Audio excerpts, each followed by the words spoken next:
informar el día de hoy sobre dos temas. Lo de la infodemia, esta nueva epidemia que tiene que ver con las noticias falsas. Y después yo quiero enviar una información, quiero transmitir una información a muchas comunidades de México sobre el programa La Escuela es Nuestra, que va a ser de interés. Estamos frente a tres rostros de una epidemia que tiene impactos en el lado sanitario y de salud, que esto cotidianamente se informa, en el lado económico, que es donde también se está informando y tomando medidas, pero esta parte que es la parte mediática y la parte de impacto social más fuerte es la que generalmente no se aborda o consideramos que es algo normal. La infodemia es, aquí vamos a la definición, es un término que utiliza la propia Organización Mundial de la Salud para referirse a la sobreabundancia de información falsa, maliciosa o medias verdades sobre la pandemia y su rápida propagación a través de las personas y de los usuarios, de todos nosotros, de redes sociales, a través de Twitter, a través de Facebook, de las empresas de Facebook, como son especialmente WhatsApp, Instagram, de YouTube. Lo que ahora estamos observando es que sí hay ganadores en esta pandemia, desgraciadamente. Y los ganadores son estas plataformas, justamente.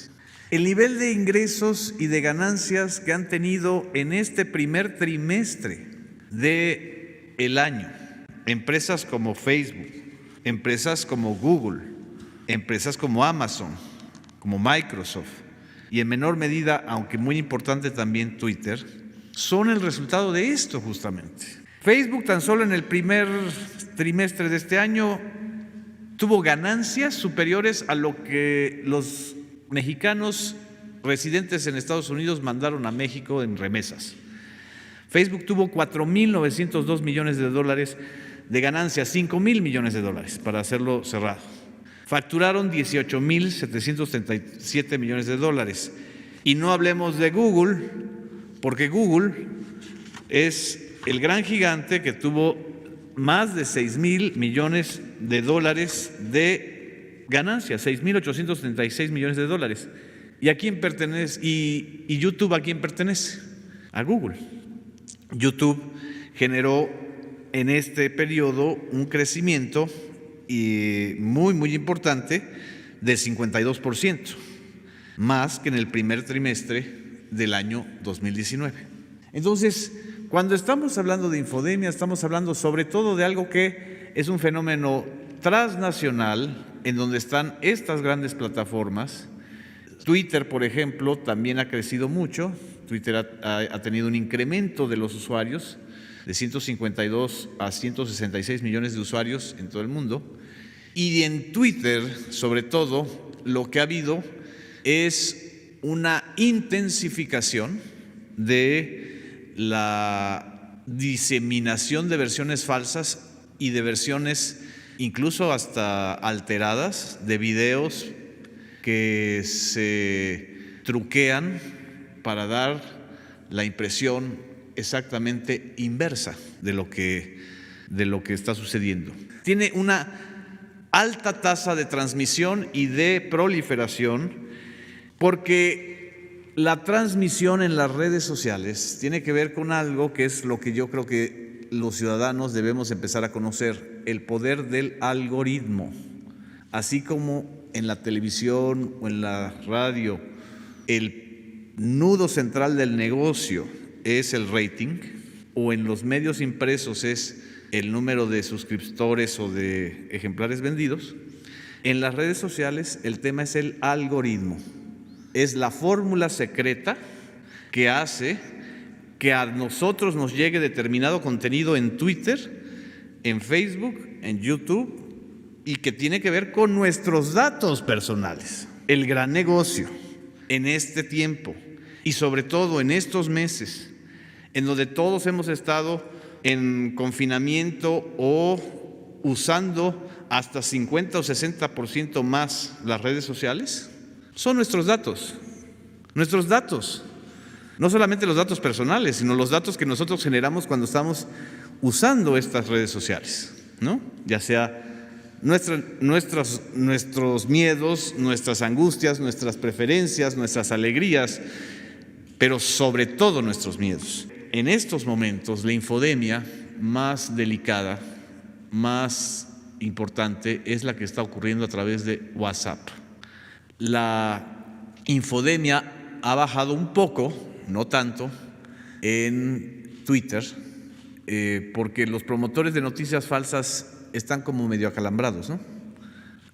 Algo sucedió que en la última semana como que se medio acalambraron. No sé si tenga algo que ver el tema de Genaro García Luna con eso. Pero en WhatsApp se ha intensificado a raíz de la tercera fase de la epidemia la circulación de audios y de videos alterados, truqueados, que tienen como objetivo generar desconfianza social. ¿Qué es lo que hay que hacer? Cortar la cadena.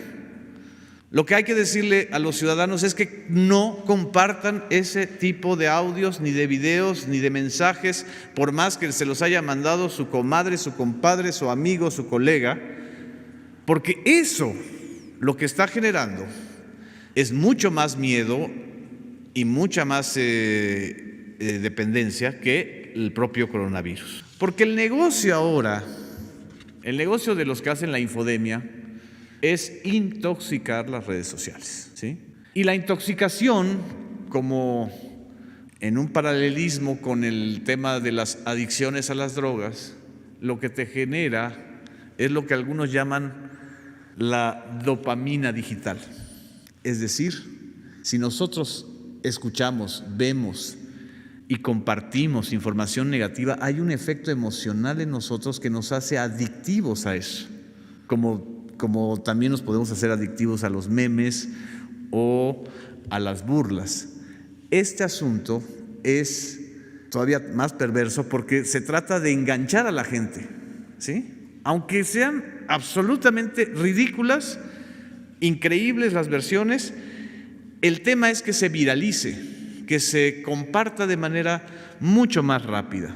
El negocio, acuérdense, los que nos están viendo y escuchando, que en las redes sociales, cuando algo es gratis, quiere decir que el negocio somos nosotros, nuestros datos. El negocio en estos tiempos de las redes digitales es que nosotros estemos enganchados a ellas. Pero lo que sí corresponde, creo yo, es que lo que pasa es que puede ser desde una información falsa hasta una coordinación automatizada de cuentas, más de 400 cuentas. Hay más de 400 cuentas vinculadas a un solo nodo de interés.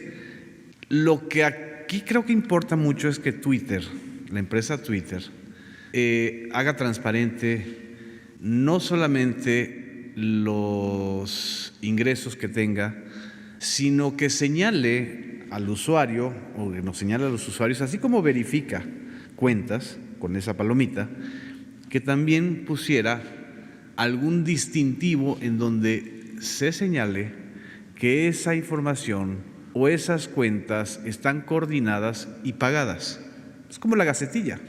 Pero también creo que es importante convocar al Instituto Nacional Electoral, al INE, para que audite y revise las cuentas de los partidos políticos, de quienes aspiran a fundar partidos políticos, de agrupaciones políticas nacionales y de políticos como gobernadores o legisladores que destinen recursos públicos a redes sociales. Ahí está el tema de Facebook, por ejemplo, en la campaña del 2018, que fue también muy importante, y está todo el tema también del gasto en YouTube y en Twitter. Entregar de manera directa el presupuesto de mantenimiento a cada escuela no pasarlo por instancias gubernamentales, ni federales, ni estatales, ni municipales, sino de la Tesorería de la Federación a la escuela,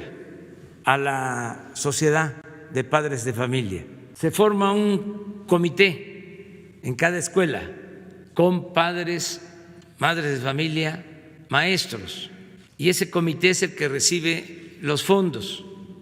Por lo general, los tesoreros de esos comités, la mayoría son mujeres. Aquí está la distribución que les decía por plantel, lo que corresponde. Estas escuelas de hasta 50 alumnos son multigrados, son las escuelas pequeñas que están en las comunidades más apartadas. Esto es lo que se está dispersando. Llega directo el recurso. En términos generales, se trata de que la Comisión Federal de Electricidad le compra energía a particulares. Y ahora la Comisión Federal de Electricidad está vendiendo menos y tomamos la decisión también de no aumentar las tarifas para consumo doméstico. Entonces, hay una pérdida. Y resulta que los particulares no aportaban nada. Y entonces, ahora lo que se está haciendo es que se le está dando un trato justo a la Comisión Federal de Electricidad en cuanto a subir la energía a la red, porque antes la preferencia la tenían los particulares. Esto, desde luego, a quienes tienen este negocio, pues no les conviene, y por eso hoy en el Reforma y en otros periódicos hay esta protesta. Pero nosotros tenemos que cuidar el interés general, el interés de la nación. El tema de grupos delictivos que se dedican a la trata, a la pornografía infantil, y bueno, quisiera saber si en este caso va a pedir también la intervención de la Policía Cibernética, pues para ahora sí que se abra en serio este debate con respecto a las redes sociales en México. Para irnos a una revisión de fondo. Yo siempre voy a estar a favor de la libertad y de las redes sociales. Por eso hablo de las benditas redes sociales. Pero no quiero, que este medio de comunicación tan importante que surge después del manejo autoritario de los medios convencionales, como una opción, como una alternativa, como un aire fresco, se deforme y se corrompa. En Estados Unidos se informa cuánto gastan los partidos, los candidatos en sus campañas en Twitter, en sus campañas en Facebook, diario transparentan. ¿O es que aquí no hay partidos que destinen dinero a llevar a cabo estas acciones? Esto es lo que es importante. Mira. Financiamiento. Twitter coincide con las voces que demandan mayor transparencia sobre el financiamiento que reciben aquellos actores que realizan este tipo de automatización. Esto es lo más importante. Es una mea culpa. Esto se admite. Dos preguntas. La primera es, se estima que en México solo 1 de cada 20 personas adultas cuenta con testamento. El gobierno mexicano ha contemplado la posibilidad de apoyar o asesorar a los familiares de las personas que lamentablemente tienen un familiar que falleció por COVID, esto para que puedan formular su testamento ya difuntos. Y otra pregunta, por favor. Sí. Pues podemos proporcionar toda la información. El gobierno de la Ciudad de México, que encabeza Claudia Sheinbaum, muy buena jefa de gobierno, tiene una campaña de testamentos sobre los créditos hipotecarios, nada más a ver si solamente se está contemplando a los trabajadores basificados o también para los trabajadores que no tienen este contrato. Pues sé que es a trabajadores en funciones y a jubilados, pero no sé si es a trabajadores de planta o de base y también a eventuales o por honorarios. Eso lo va a informar el director del LISSSTE. Ayer también Felipe Calderón envió un Twitter en el que pues yo lo interpreto como un abierto desafío en el que argumenta que la justicia no es un asunto de consulta sino de pruebas y leyes, independientemente de que sea temas jurídicos o una juicio político, persecución política. ¿No considera usted que es hora de actuar? ¿Es real esto? La ley actual de presupuesto está hecha o viene efectivamente de este régimen, está hecho a modo, es decir, usted, si aún no se ha modificado, tendría la facultad para, pues, de manera discrecional también poder modificar o hacer uso discrecional de esos recursos. ¿No tendría usted candados? Y saber si es así, si esto es posible, preguntarle si los diputados no se ponen las pilas para legislar en esta materia, ¿usted estaría dispuesto a interpretar la ley para poder reasignar los recursos, pues dadas las condiciones, es decir, poder adecuarlo al momento que estamos viviendo? Muchas gracias. No, hay que apegarnos siempre a la legalidad. Y en este caso, en efecto, el presidente tiene muchos márgenes para hacer transferencias de partidas. Sin embargo, el propósito de la iniciativa que envié es solicitar una